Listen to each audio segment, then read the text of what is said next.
So there's another theory for Squid Game Season 2. Season 2? So the CEO of Netflix said that Squid Game's on track to be the biggest show of all time for Netflix. So most likely it's going to get a Season 2. I seriously think it's one of Netflix's best shows. So last week I saw this crazy theory from Ruth Bell. And remember when the VIPs are watching them play the bridge game? Yeah. And one of the VIPs talk about the contestants. And he says, they have been amazing this edition. And then he says the contest in Korea is the best. So this is where the theory comes in. That means Squid Game is not just in Korea, but it's in multiple different countries. Since the VIP says the contest in Korea is the best, Implies that there's different countries that also have Squid Games too. And Ruth Bell was saying like maybe in America it's the Hunger Games, and then maybe in Japan it's Alice in Borderland, because they all kind of have a similar concept. Wait, what? I didn't even know the VIP said that. So literally next season could take place in multiple different countries where Gion's gonna have to try to take down the different Squid Game creators. We might be getting more than just 2 seasons.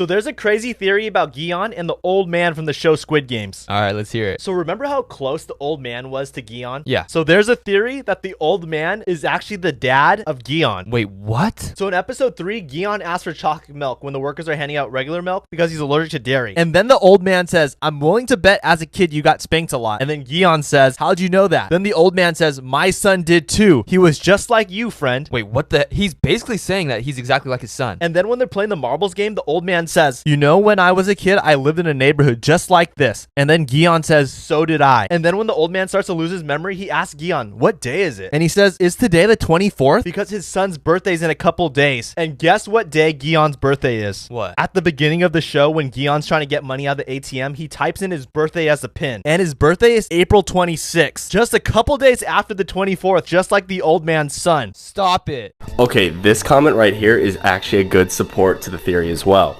Spoilers for all of Squid Game if you have not seen it yet. And if you haven't seen it yet, go watch it. So I've thought about this, and my theory for season 2 is that Jiun is actually going to go undercover as a worker in the games. Just like how the detective went undercover, but this time he's going to try to take it down.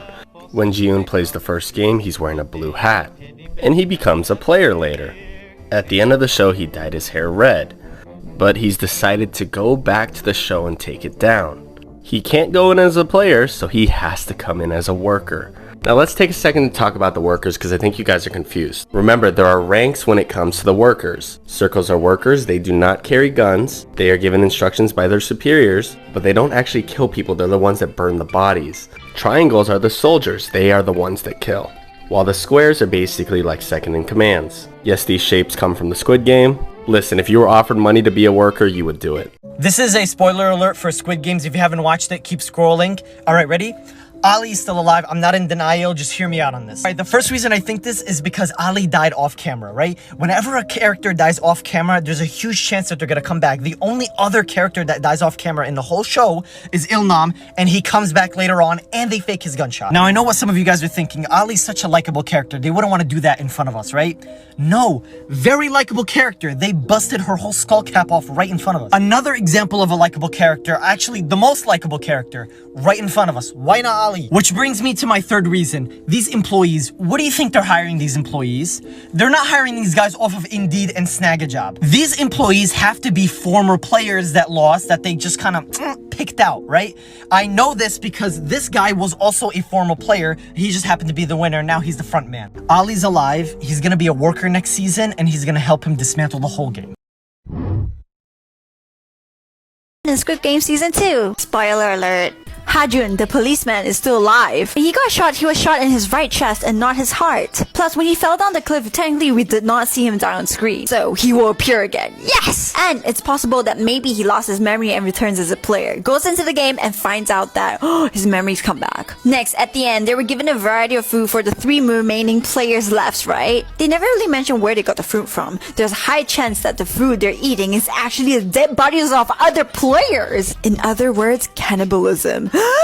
And lastly, Jennie from Blackpink seems to be quite involved with behind the scenes. And she's recently been liking a lot of their posts and everything. So what if she joins Squid Game in Season 2? And what if the other Blackpink players do as well? Share this video if you want that to happen. Even more You guys know how 067 died? Well, they never said 067 is eliminated, and it didn't show her when they were taking her to the place when they burned them. So that means she's still going to be alive in Season 2. Player 067 Theory says, She woke up while she was in the box. With her knife, she cut it open and jumped. She stabbed the people in the red clothes. Now she's hiding from them, but this is just a theory I heard. The Squid Game theory. We did not see Ali die. His death was off camera. That means there is still possibilities that he survived. They have yet to explain who are the pink-hooded minions. Some of them might be past participants who survived.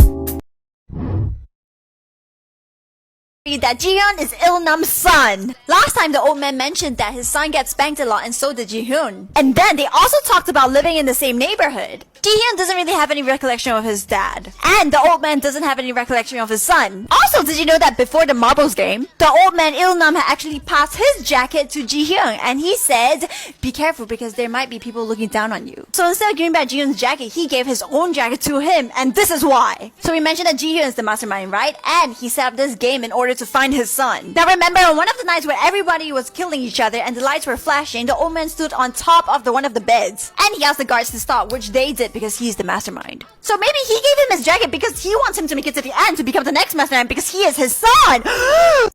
them are proof to back up the... I may have figured out how the workers in Squid Game are hired. Wait, really? Yeah, I know you said the dashi cards determine who the workers are, but they turned out to be someone else. So remember when the detective is going through the front man's room and he sees all the files of all the players and winners of Squid Game throughout the years? Yeah. And we know all the contestants are in debt because of gambling and other stuff like that. But there's a theory that all the workers are actually past winners of Squid Game that gambled all their money away and went back into debt. So they were then offered to be a worker because it would be unfair for them to go back and play a game they've already won. And we know the games are all about equality and fair chance. That makes a lot of sense. And the reason why they're not hesitant to kill anyone is because they're past winners. So they've already seen so many people die and be killed when they played. And we also get to see what some workers look like. Like some are old and some are young, just like the contestants of the game. It's crazy to me how good of a show Squid Game is. Yo, I got this crazy theory that all the deaths in Squid Game were foreshadowed earlier in the episode. Whoa. Okay, yo, so listen. So the first one, the gangster, right?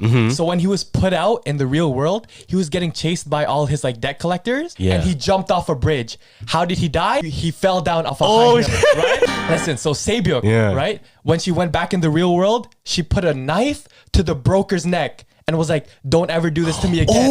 How did she die? A knife to the neck. No, that's fun. A knife to the neck. Sang-woo. Yeah. Right? So when he went back in the real world, he was chilling in the bathtub, about to commit suicide and drown himself. Yeah. How did he die? Suicide. Oh, she did commit suicide. Yeah. Now, last one, Ali, right? Yeah. When he went back in the real world, he took money from his boss and ran away. How did he die? Sang-woo took his marbles and ran away. That's crazy. That's some real like. Okay, I wasn't gonna make another Squid Game video. I already did one. But then I watched episode 2 of Squid Game. And what did I find in episode 2? A literal physical reference to Jacques Lacan's Theory of Desire. There's literally a scene where the book Theory of Desire by Jacques Lacan is lying on the table. So if you've watched any of my videos, you know already that I would not be able to resist making a video about Squid Game and Lacan's Theory of Desire. So what is desire according to Jacques Lacan? Well, it's the opposite of enjoyment. Enjoyment is when you derive pleasure from something like food or a good night's sleep. Desire is when you are foregoing your own bodily pleasure in order to reach something beyond the pleasure principle. In this case, the players in Squid Game are literally risking their own bodies, their own lives, in order to obtain wealth. Now, why are they doing this? Do they really have a choice? No, Lacan would say. Anybody who chooses desire over enjoyment is someone who is already symbolically dead. This is what Lacan calls the two deaths. You have the physical death of the body and the symbolic death. Every character that plays the Squid Game is already symbolically dead. They don't register in society. They don't mean anything. They're on their way out. And so they choose desire over pleasure in order to resuscitate their symbolic deaths into an actual life. This is why the Squid Game is not a free choice. It's the illusion of choice. It is the attempt of those who are symbolically dead to return to the living by means of the desire that goes beyond the pleasure principle. That's Jacques Lacan's Theory of Desire in Squid Game in about 2 minutes. I was busy thinking about